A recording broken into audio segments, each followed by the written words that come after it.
Social muy mencionada y aludida estos últimos días también en este programa y en esta tertulia, Elma Sáez. Buenos días, ministra. Buenos días. ¿Qué tal, cómo está? Pues muy bien, encantada de estar aquí otra vez. Sí. Gracias por venir otra vez. Gracias por darme la oportunidad otra vez. A este programa. ¿Usted se considera una persona con olfato político? Sí, sin duda. Sin duda. Soy muy consciente del contexto político que vive nuestro país, muy consciente. Se lo pregunto por dos cosas. Una que usted ya imagina, que es que el otro día el diario El País publicó una crónica sobre el asunto del cambio de propuesta del Ministerio de la Seguridad Social respecto a las cuotas de los autónomos, y decía la información del País que es una información que decía que Sánchez había intervenido personalmente en el cambio de criterio, que había hablado con usted la vicepresidenta primera. Decía la crónica, lo que más malestar ha generado dentro del gobierno es la falta de olfato político a la hora de plantear esta propuesta, porque la Moncloa se lo encontró ya en la prensa con el debate a tope y nadie les había avisado, se referían a usted, de un posible incendio político ahí. ¿Esto es así? Fíjese, la primera propuesta que se pone encima de la mesa del diálogo social es una propuesta que está basada en la evidencia de los datos, que conocemos los datos en la seguridad social de cómo ha ido este primer proceso de regularización. Es una propuesta basada en ese conocimiento de los datos. Es una propuesta que se tenía que hablar en un nivel técnico, como se hacen siempre en el Ministerio estas cuestiones, en la mesa de los autónomos. Lamentablemente se produjo más el debate fuera que dentro. Bueno, pues de hecho la propuesta se filtró y además hubo quien rápidamente, muchos hicieron una demagogia con la protección de los autónomos y por eso de una manera rápida, porque yo no voy con orejeras ni con un antifaz ejerciendo mi cargo de ministra, pues nos remangamos en el ministerio, nos pusimos a trabajar, nos arremangamos mejor dicho, nos pusimos a trabajar para presentar una segunda propuesta precisamente que nace del contexto político y de las diferentes sensibilidades de los colectivos. ¿Usted cree entonces que si no se hubiera filtrado la primera propuesta y se hubiera negociado sobre ella en la mesa, habría podido salir adelante? ¿Estaríamos hoy en un escenario distinto? Fíjese, no tanto que se hubiera filtrado, sino que se utilizó rápidamente para hacer demagogia con algo que para mí es prioritario en todo esto, que está en el centro, que es la protección de un colectivo que ha estado tradicionalmente maltratado y con unas brechas brutales que generan una desigualdad y una injusticia, y lo conozco de primera mano porque he sido más de 10 años autónoma y he abanderado reivindicaciones como esta, la de cotizar por ingresos reales, porque eso es justicia social. Así que no tanto que se hubiera filtrado, sino que cómo se utilizó para hacer demagogia por muchos, y por eso pues nos pusimos manos a la obra para presentar una segunda propuesta. Ahora que usted me recuerda que usted fue autónoma, antes estábamos comentando con Urquizu esto de si el autónomo nace o se hace, es decir, si los autónomos en España, en su caso, por ejemplo, se hace autónoma porque desea ser autónoma, porque digamos que lo que desea es no depender de nadie y trabajar por su propia cuenta, o se hace autónoma porque no encuentra en el mercado laboral un empleo asalariado que le satisfaga o que le permita unas condiciones laborales apetecibles, ¿no? Lo suyo, en concreto, usted era autónoma vocacional. Lo mío era vocacional.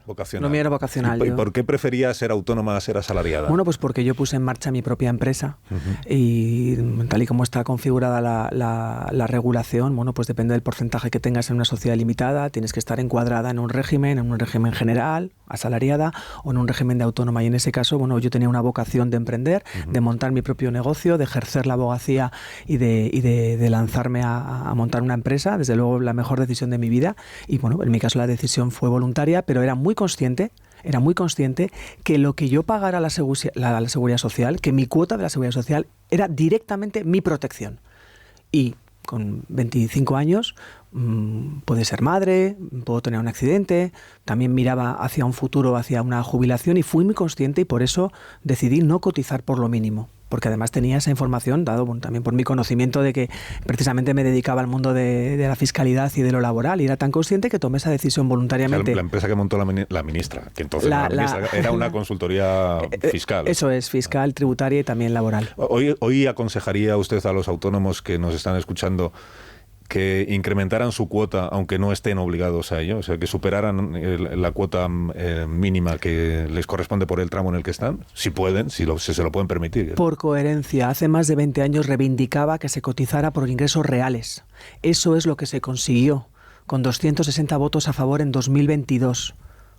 Y eso es lo que se está desplegando con ese horizonte del 2032, porque el cotizar por ingresos reales va directamente a la protección de cada uno de los autónomos. Eso es justicia social y eso es lo que yo aconsejaría. Y de hecho, bueno, pues me parece un logro histórico el que este país lograra una reforma tan importante para un colectivo, como digo ahora mismo, de más de 3,4 millones, pero que es muy heterogéneo. Soy muy consciente que hay trabajadores dependientes, de hecho están regulados, los trades, que dependen de un cliente fundamentalmente, que hay autónomos emprendedores, que hay autónomos societarios que montan una sociedad y que tienen que estar en el régimen de autónomos, y que hay personas que en un momento dado pues lo encuentran como única opción laboral. Pero por eso todas las políticas que desplegamos miran al conjunto de los más de 3,4 millones de autónomos que hay en nuestro país, que por cierto, algo muy importante, ahora que estamos en un momento económico excepcional, los dos regímenes se están creando. Estamos mejorando la afiliación en el régimen general y también estamos en cifras históricas de autónomos. Eso es algo que también hemos roto en este gobierno. Es una tendencia porque antes había un trasvase, ¿no? Cuando las cosas iban bien, había autónomos que se pasaban rápidamente al régimen general. Ahora estamos viendo que los dos regímenes crecen y eso es una buena noticia, y este gobierno no ha recortado ningún derecho de los autónomos. Volviendo a la propuesta inicial que usted me decía, se filtra y es objeto de una utilización demagógica. Pero la consecuencia de eso es que ha modificado usted la propuesta inicial. Entonces, ¿ha cedido usted a la demagogia que se hizo respecto de la primera propuesta? No, yo creo que es importante porque esta propuesta, esta tabla, tiene que aprobarse antes del 31 de diciembre en el Congreso, porque la ley estableció la cotización por ingresos reales con un horizonte progresivo hasta 2032, donde ya será 100% ingresos reales, pero esa ley llevaba una disposición que establecía las cuotas hasta el 31 de diciembre de 2025. Tiene que votarse antes del 31 de diciembre de 2026. Se rebajan las expectativas en cuanto a ese camino hacia 2032, pero es un camino que ya no tiene retorno. Caminamos firmemente hacia esa reivindicación histórica de que en 2032 sea 100% ingresos reales. Pero si ahora reculamos en la propuesta inicial y significa que ya la subida media de los 15 tramos va a ser muy inferior a la que estaba prevista, ¿no se retrasa también el objetivo de alcanzar la cotización por ingresos reales? Y vamos a llegar al 2032, pero ahora ¿cómo vamos a llegar a la misma fecha si el incremento para el año que viene ya es muy inferior a lo que se había planteado inicialmente? Bueno, yo creo que es importante, de hecho, por eso es una de las cuestiones en la primera tabla, el basarse en la evidencia, ver cómo se ha comportado el colectivo de autónomos. Y, por ejemplo, en los tramos más bajos, la tarifa reducida, la media, el 60% de los autónomos han decidido sobrecotizar.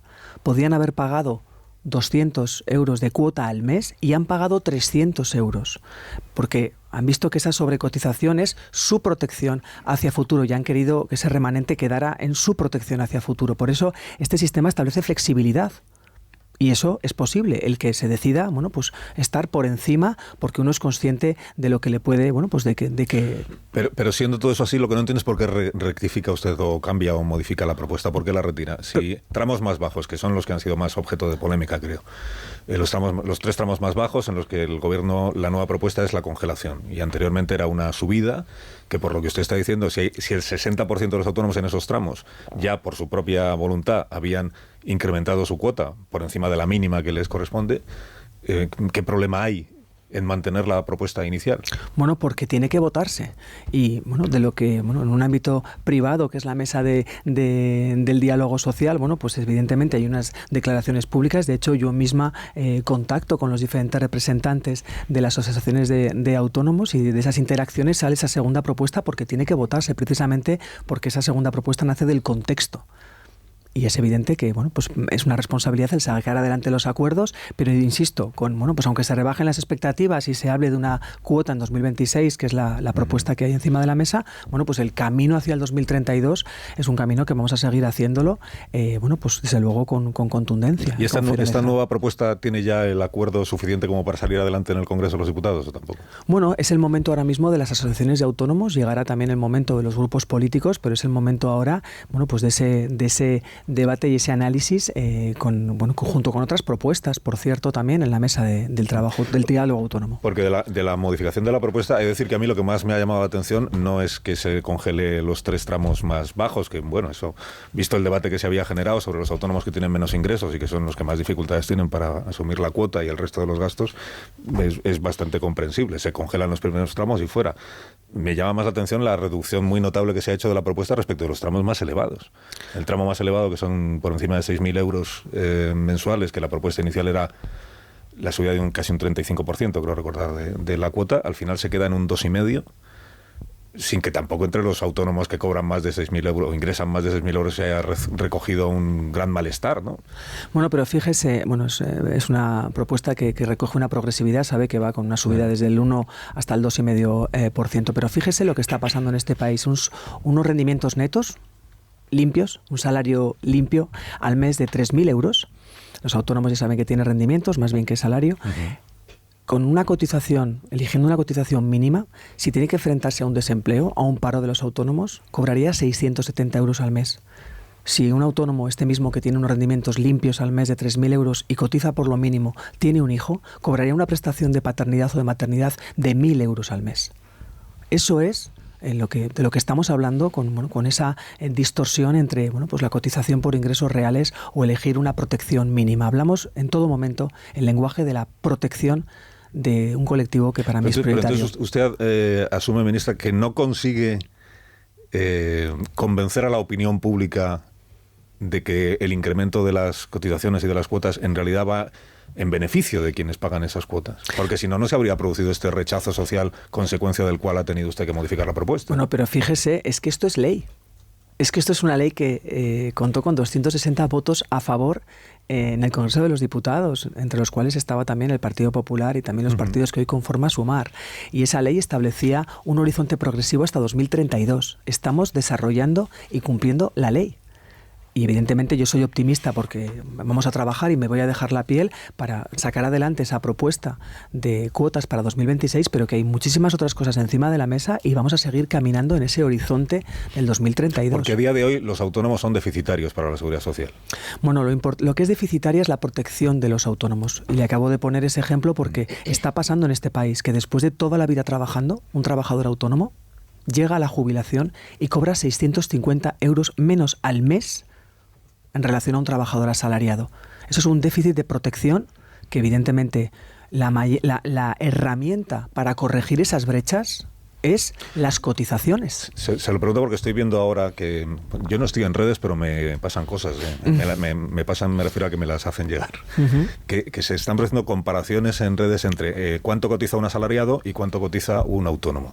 Sabiendo que el asalariado en realidad la mayor parte de su cotización a la Seguridad Social la asume el empleador, o sea, la asume el empresario. Pero bueno, se reparten entre el empresario y el asalariado. Y está viendo comparaciones que dicen un asalariado que cobrara 5.000 euros al mes estaría cotizando a la Seguridad Social, él y su empresa, infinitamente más que un autónomo que ingrese esa misma cantidad.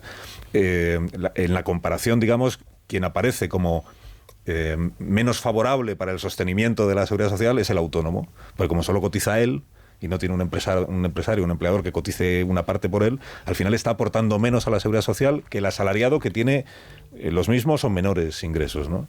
Mire, detrás de toda esta propuesta, yo creo que en la conversación que llevamos usted y yo, creo que está quedando claro que detrás de todo esto está la protección y la equiparación de derechos y que dejen de ser considerados trabajadores de segunda, los autónomos en relación con los trabajadores asalariados. No hay ninguna respuesta recaudatoria, de hecho, ya tenemos datos, porque esto ya está en vigor. Esto ya ha entrado en vigor y ya tenemos una primera acumulación de datos en la Seguridad Social de cómo ha ido ese primer proceso de regularización, donde la recaudación se ha mantenido plana. Y además es que se han incrementado las prestaciones, lo cual equilibra el sistema. Insisto, estamos hablando de acabar con las brechas de minus protección de los autónomos en relación a los asalariados. Ahora mis contertulios, que son autónomos, yo creo que todos, seguro que le quieren seguir preguntando sobre esta cuestión. Antes le preguntaba por su olfato político, porque teníamos aquí en la tertulia, antes de recibirla a usted, un debate. No ha empezado ni siquiera el debate, pero la toma de posiciones respecto de lo de ayer de Míriam Nogueras en el Congreso. Esto de menos hablar del cambio de hora y más de la hora del cambio. Entonces yo les planteaba a los contertulios si creen que es un mero juego de palabras o si es un síntoma de que la legislatura está en su fase final. Y apelando a su olfato político, se lo pregunto también a usted. ¿Es un juego de palabras y punto? o es un signo de que esto no da más de sí?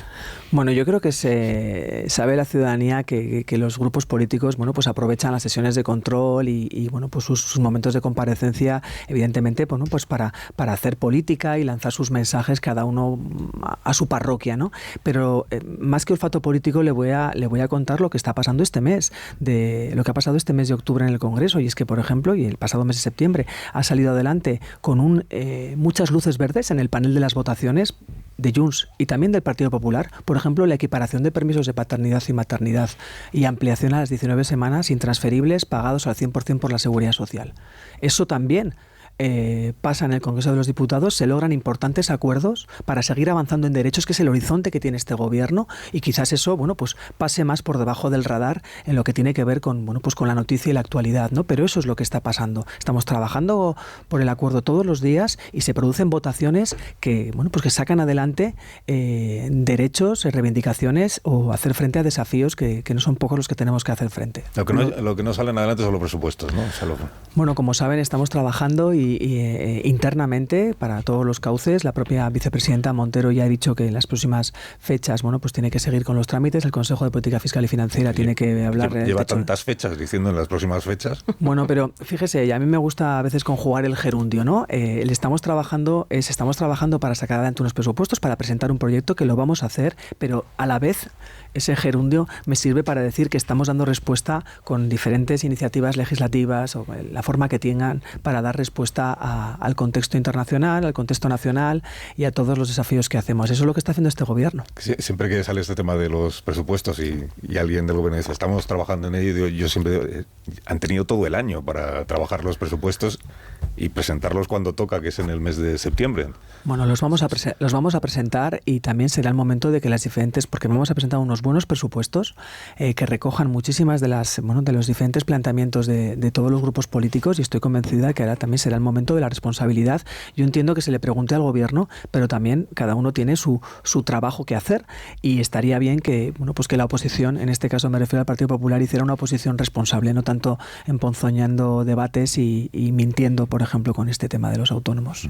Bueno, pero que la presentación de presupuestos es responsabilidad solo de uno, que es sí, pero también luego las fuerzas políticas tendrán que establecer sus posturas. Yo soy muy respetuosa con las relaciones, en este caso oposición-gobierno. ¿Pero cómo van a establecer sus posturas si aún no tienen proyecto de presupuestos? Bueno, yo creo que las conversaciones son constantes y yo creo que ha habido muchísimos momentos en los últimos meses para ver y para presentar y hablar de cuestiones donde ya se está viendo un poco retratados los grupos políticos. Sabe que hay temas que no son parte de la ley de presupuestos, pero que son temas muy importantes en el que evidentemente, bueno, pues los grupos políticos se están posicionando. Fíjese, por ejemplo, esa iniciativa legislativa popular de regularización de migrantes, donde ha habido un viraje brutal del Partido Popular en cuanto a su negativa a que se tramite. Eso también está pasando mientras el gobierno trabaja en presentar los presupuestos. Por volver al punto de partida de esta parte de la conversación, entonces ¿usted cree que lo de ayer de Míriam Nogueras es más un juego de palabras que...? Yo creo que es efectivamente, pues que le quedará la intervención redonda. Soy muy respetuosa, por supuesto, con lo que dicen los portavoces parlamentarios, pero insisto, trabajamos por el acuerdo y ese es la hoja de ruta de este gobierno. A ver, los contertulios autónomos... Sí, por alusiones. Sí, ministra. Por alusiones. Sí. Venga. Explica que debemos cotizar los autónomos según los ingresos reales. Entonces hay autónomos que no deberían estar pagando nada. Los autónomos que no están ingresando, que tienen un trimestre muy malo, los autónomos que menos cobran, les congelan las cuotas. ¿No sería posible bajárselas, reducirlas, como muchos de los países de nuestro entorno? Fíjese, en primer lugar, en el momento en el que se congelan unas cuotas, cuando pues hay un IPC que está por encima de cero, de facto es prácticamente pues un ajuste a la baja. Además, también, como saben, hay otros mecanismos que están en vigor. Saben que los autónomos que comienzan tienen 2 años de tarifa plana y, evidentemente, también hay la posibilidad de modificar la base de cotización 6 veces al año para acompañar precisamente pues cuál es la situación. De hecho, el estar cotizando por ingresos reales no es más que el reflejo de cómo se encuentra la actividad. Porque lo otro, las cuotas en las que se establecían, dejaban de lado la realidad. Aquí hablamos que cada uno en su situación va a poder pues dar respuesta con la situación real de su negocio mes a mes. Se lo digo porque es una propuesta que le leí hace poco a un economista socialista, a Miguel Sebastián, que además fue el autor del programa económico del PSOE en otros tiempos, que decía que los autónomos que menos cobran y los que no están cobrando no deberían pagar nada en absoluto, que el sistema de cuotas que tenemos en España es profundamente injusto y cambiar unos cuantos euros al alza o a la baja no cambia lo injusto que es y lo complejo burocráticamente. No hay posibilidad de hacer una reforma más ambiciosa, son solo parches lo que se puede hacer. Fíjese, es que yo creo que es muy importante que diferenciemos que las cotizaciones no son impuestos. Los impuestos, evidentemente, ayudan a sostener nuestros servicios públicos, servicios comunes, pero es que las cotizaciones van directamente a la protección de cada uno de los autónomos. Y eso es muy importante, partir de ese concepto. Y España, además, es un país, si miramos países de nuestro entorno, Alemania, Italia, mejor dicho, Francia o Reino Unido, incluso Estados Unidos, es el único país con el que con una cuota cerrada accedemos a protegernos a una baja, a una jubilación, a una maternidad, a un paro, que haya un infortunio y tengamos que cerrar el negocio. Es un país con una protección muy importante a un colectivo que es fundamental, que todos los días se esfuerza mucho para levantar la persiana, que dinamizan el mercado laboral y que aportan a nuestro país. O sea, bueno, una cuota cero para el trimestre que no ha tenido ningún ingreso ese autónomo no es planteable, no es posible. Insisto que existe la tarifa plana e insisto que estamos hablando de la protección de cada uno de los autónomos y por eso se establece esa máxima sensibilidad con los tramos más bajos de la tabla, pero vuelvo a repetir que precisamente son los rendimientos netos, el salario, el neto, el limpio que te quede al mes, lo que marca la pauta de tu protección. Esa es traducción en justicia social. Ignacio Rodríguez Burgos. Sí, yo el tema de los autónomos, cuando vamos a ingresos reales, si no hay ingresos, tendría entonces que la cuota ser cero también, porque ingreso real cero, cuota cero, que creo que es la discusión que está ahora mismo entre algunos autónomos. Pero además mi pregunta va por otro lado. Cada día faltan al trabajo 1.100.000 personas en España. Tenemos un absentismo laboral de los más elevados de la Unión Europea y además se ha disparado, sobre todo después de la pandemia. Es decir, al superar la pandemia nos hemos encontrado con un absentismo del 1,1 millones de personas diarias. Esto tiene evidentemente algunos condicionantes y consecuencias. Por ejemplo, me gustaría saber cuál es el coste para la Seguridad Social, me gustaría saber qué propuestas tiene usted para evitar esto y también me gustaría saber cómo está esa propuesta que lanzó usted hace un año de adelantar de manera voluntaria la reincorporación al puesto de trabajo. Bueno, en primer lugar, por la primera parte de la pregunta, yo creo que es importante que cuando se hace la primera propuesta por parte del Ministerio, se parte de una evidencia que ha pasado ya, y es que los autónomos en los tramos más bajos, hasta 1.166 euros, lo que llamamos la tarifa reducida, han pagado, pudiendo haber pagado 200 euros al mes, han pagado 300 euros al mes. Porque sabían que eso es directamente una sobrecotización, pero que era su remanente para su protección, para no vivir lo que vivimos en el COVID, con lo que supone la infracotización, que es desprotección y vulnerabilidad. Que digo por destacar que de ahí sale en esa primera propuesta de la evidencia de lo que ha pasado en los tramos más bajos. En lo que tiene que ver con la incapacidad temporal, también quiero recordar que hace no muchos años los autónomos ni siquiera podían tener protegidas estas cuestiones. Ha sido un avance en acceder a tener protegida la maternidad, la paternidad, el cese de actividad. Por eso es importante que cuando se consigue reivindicaciones de tener protección, que también haya unos ingresos reales para poder tener en un sistema contributivo, tener acceso a esa protección digna.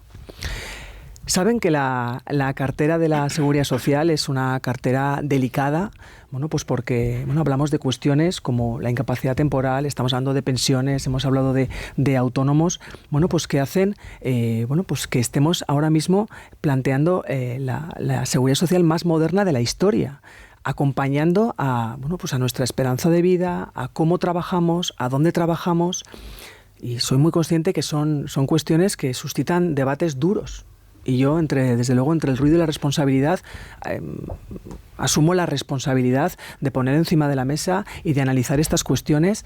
No hace ni un año que también tuve la suerte de poder compartir con usted todo lo que tenía que ver con las altas progresivas. Afortunadamente el ruido ha bajado y bueno, pues son cuestiones que están también encima de la mesa del diálogo social. No solamente las altas progresivas forman parte de un paquete más amplio que tiene que ver con la incapacidad temporal, y ojalá que pronto puedan ver la luz. Son debates complejos y además algo también que quiero dejar muy claro: la salud de los trabajadores está en el centro del debate y, desde luego, la incapacidad temporal no es responsabilidad del trabajador. Hay una parte muy importante que tiene que ver con las listas de espera, donde tienen mucho que decir las comunidades autónomas. ¿Cómo? ¿Para la seguridad social? Bueno, el coste del absentismo. Del absentismo en España. Bueno, yo insisto, me gusta hablar de incapacidad temporal. Tenemos, desde luego, más trabajadores que nunca. Tenemos récord en afiliación. Evidentemente, pues hay que diagnosticar el por qué se produce un incremento en la incapacidad temporal, y hay que hacer un mensaje muy claro de invertir en salud psicosocial y de acompañar a los trabajadores con la salud de ellos en el centro. Y eso es de lo que estamos hablando. Le iba a decir, ministra, que cuando habla usted del ruido que generan determinadas propuestas, el ruido lo tiene muy cerca, porque las semibajas que se decía hace un año, acuérdese cuando me dijo usted, no las llamemos así. Yo soy muy disciplinado. Pero ¿quién? Las altas progresivas. Eso es. Pero quien primero se pronunció en contra de aquella propuesta, y de manera muy vehemente, fue la vicepresidenta segunda del Gobierno de España y ministra de Trabajo. Quien se ha pronunciado ahora en contra de la propuesta inicial de cuotas para los autónomos, inicialmente ha sido la vicepresidenta segunda del Gobierno de España y ministra de Trabajo, y el grupo político al que ella representa. Es decir, que el ruido lo tiene usted misma dentro del gabinete. Bueno, mire, yo también le confieso que en este caso eché en falta una llamada, pero también, creo que con la coherencia de lo que estamos hablando y con la tranquilidad, también le digo, de que la vicepresidenta segunda y yo hablamos el mismo lenguaje en lo que tiene que ver con el colectivo de autónomos. Hablamos de protección social, hablamos de reducir brechas, hablamos de ingresos reales y de cumplir la ley de ese horizonte progresivo de 2032. ¿Quién sigue? Sí, yo, perdone, ministra, es que a la pregunta que le ha hecho Jaime Ignacio del Burgo, le he querido entender que, en su opinión, las bajas se deben a que, como las listas de espera crecen, los trabajadores no se reintegran al trabajo, y por eso usted dice que hay que poner la lupa en las comunidades autónomas y cómo gestionan la sanidad. ¿Eso es lo que ha querido decir? Bueno, evidentemente lo que tiene que ver con la sanidad y con las competencias de las comunidades autónomas tienen un papel fundamental. Y evidentemente... ¿Pero esa es la causa? Bueno, lo que desde luego no es la causa es el trabajador. La salud del trabajador está en el centro de la acción política del Gobierno. Proteger la salud del trabajador es la regla número uno. Un eslogan político. Y yo lo que le digo es los hechos. ¿Los hechos son así o no son así? O sea, el centro es la salud del trabajador, de acuerdo. Pero la causa de que haya tantas bajas laborales, de que haya más de 1 millón de trabajadores que no van a trabajar todos los días, es que hay listas de espera y por eso no se pueden reintegrar al trabajo, ¿sí o no? Mire, me lo está preguntando en un momento en el que estamos viendo la crisis sanitaria de Moreno Bonilla, en lo que tiene que ver con la desprotección y la situación en la que se encuentran las mujeres afectadas por el cáncer de mama, que tiene absolutamente relación directa con languidecer y dejar morir los servicios públicos. Así que en lo que tiene que ver con la fortalecimiento de nuestro sistema sanitario, tienen mucho que decir las comunidades autónomas, y evidentemente hay otras cuestiones. Como ya lo he dicho, hay un incremento exponencial de trabajadores, hay más trabajadores que nunca, trabajadores y trabajadoras. Evidentemente hay un aumento. Venimos de vivir una pandemia que ha dejado unas consecuencias, ha dejado unas heridas en la sociedad, en una salud psicosocial, donde tiene que haber inversión, compromiso, pero evidentemente nunca responsabilizar al trabajador. María. Sí, yo le quería hacer una pregunta además de corte político. Ustedes ayer, tanto ustedes como el grupo al que pertenece el Partido Socialista, dijeron que no estaban detrás de esos mensajes en los que supuestamente Leire Díez habría dicho que Pedro Sánchez quería limpiar sin límite cuando imputaron a su mujer.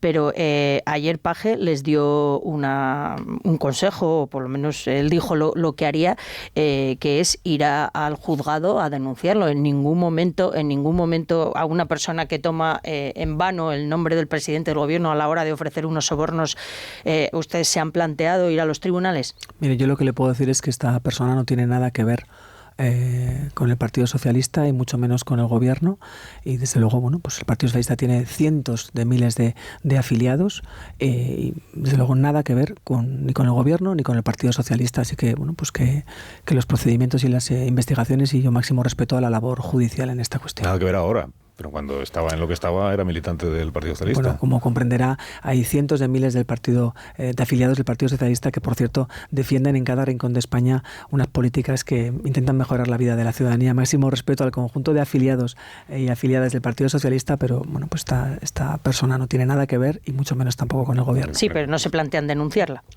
En este caso a mí no me corresponde, no he ocupado nunca un cargo orgánico dentro de la organización, pero insisto, nada que ver con la acción política de un gobierno. Le voy a recordar que es verdad que hay decenas de miles de militantes socialistas que seguramente el 99,999% no han hecho nada reprochable en su vida.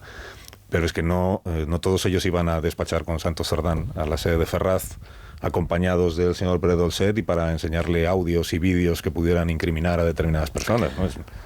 Yo creo que es una militante muy específica, digamos. Yo creo que la ciudadanía tiene que saber, y lo ha visto y lo hemos demostrado, cómo se comporta el Partido Socialista en lo que tiene que ver con cualquier atisbo de corrupción, que es colaboración con la justicia, contundencia, exigencia de responsabilidades y un código ético que tenemos dentro del Partido Socialista que es absolutamente exigente.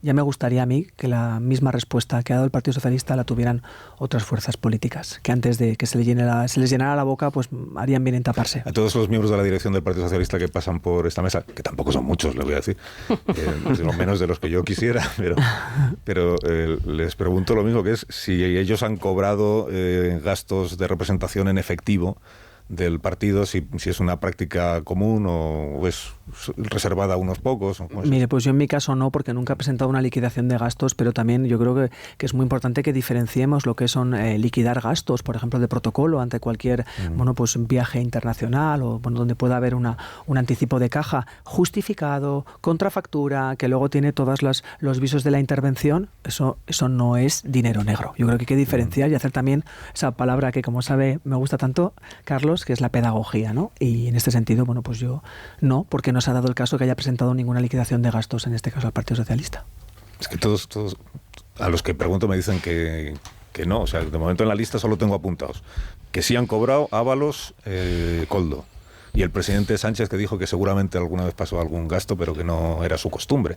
Entonces veo que era una práctica en realidad muy reducida a un grupo de personas muy concreto, que era la Secretaría de Organización.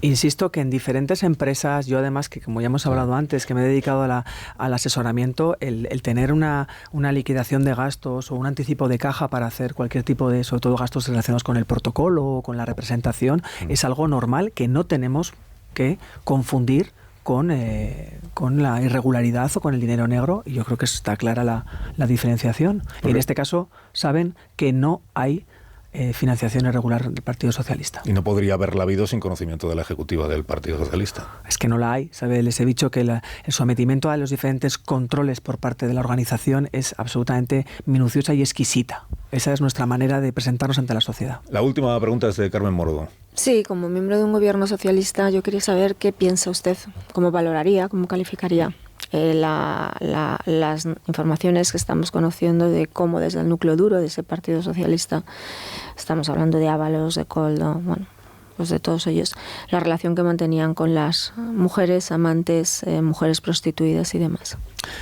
Como mujer, antes que como socialista, pues como sabe, todo este tipo de informaciones me causan repugnancia. Yo defiendo, creo y llevo a gala el respeto a la dignidad de todas las personas, y por supuesto soy absolutamente comprometida contra cualquier menosprecio, y por supuesto contundente contra la violencia de género contra las mujeres. Defiendo la igualdad, y desde luego pues todo este tipo de declaraciones o verbalizaciones, pues lo que me causan es repulsión. ¿Le duele la situación de Santos Cerdán personalmente? Usted ha tenido más trato con él que otras personas, porque usted es navarra y del PSOE de Navarra. Claro que me duele, es una imagen que me duele. Pero dicho esto, bueno, pues también me siento, es el momento de la justicia tendrá que sacar a la luz la verdad, también para el conjunto de la ciudadanía, máximo respeto a ese trabajo, pero también me siento orgullosa de pertenecer a una organización que tiene esa respuesta tan rápida y tan contundente contra cualquier comportamiento que no se ajuste a la legalidad, pero claro que me duele la imagen. ¿Pero usted cree que es inocente, Santos Cerdán? Que no me corresponde. Lo que corresponde es respetar la labor de la justicia y además creo que es un ejercicio necesario frente a la sociedad y que es de lo que nos hemos dotado. Es que nos hemos dotado de un sistema judicial que tiene un principio que es la presunción de inocencia y que tiene un máximo respeto a la separación de poderes y a la labor judicial. Ahora es el momento de la justicia, que sea la justicia la que determine cuál es la situación. Pero sobre otras personas que están incursas, como se dice, en causas o investigaciones judiciales, sí tiene usted, sí afirma usted su inocencia. Estoy pensando en el hermano del presidente Sánchez o en la esposa del presidente del gobierno. Sobre estas personas, por ejemplo, usted sí afirma que son inocentes. Bueno, yo creo que lo que estamos viendo en torno a la figura del presidente del gobierno es un acoso y derribo basado, lo vemos en muchas de las cuestiones, quiero recordar, que se basan en denuncias de asociaciones ultraderechistas basadas en noticias falsas. Así es que, insisto, que la verdad se impondrá. Tengo formación jurídica, creo en la separación de poderes, creo en la labor de la justicia y le respeto profundamente, y la verdad saldrá a la luz. Pero entonces los jueces están prevaricando, porque si todo son noticias falsas y los procedimientos siguen en marcha, se ha pronunciado las distintas instancias, hay una apertura de juicio oral contra el hermano del presidente. No, yo no he dicho eso. Claro, dice que todo. Yo lo que he dicho es que quiero recordar que todo lo que rodea al entorno familiar del presidente, quiero recordar cómo comienzan muchas de estas causas que se basan en denuncias de asociaciones ultraderechistas. Insisto, detrás de todo esto, además, no han sido desestimadas. Detrás de todo esto, quiero recordar, independientemente del cargo que ocupen, hay una familia que sufre. Así que yo confío en que la verdad se acabará imponiendo y se abrirá camino. Tenemos que terminar porque la ministra tiene compromisos que atender. Seguramente mucho más relevantes para España que nosotros. No, seguramente que serán por lo menos iguales. Ministra, muchas gracias por habernos acompañado esta mañana. Ha sido un placer, gracias a usted. Y que tenga un gran día. Muchísimas gracias. Cuando quiera volver, aquí está invitado. Ojalá que pronto. En 18 minutos llegamos a las 10 de la mañana, una hora menos en Canarias. Ahora mismo seguimos.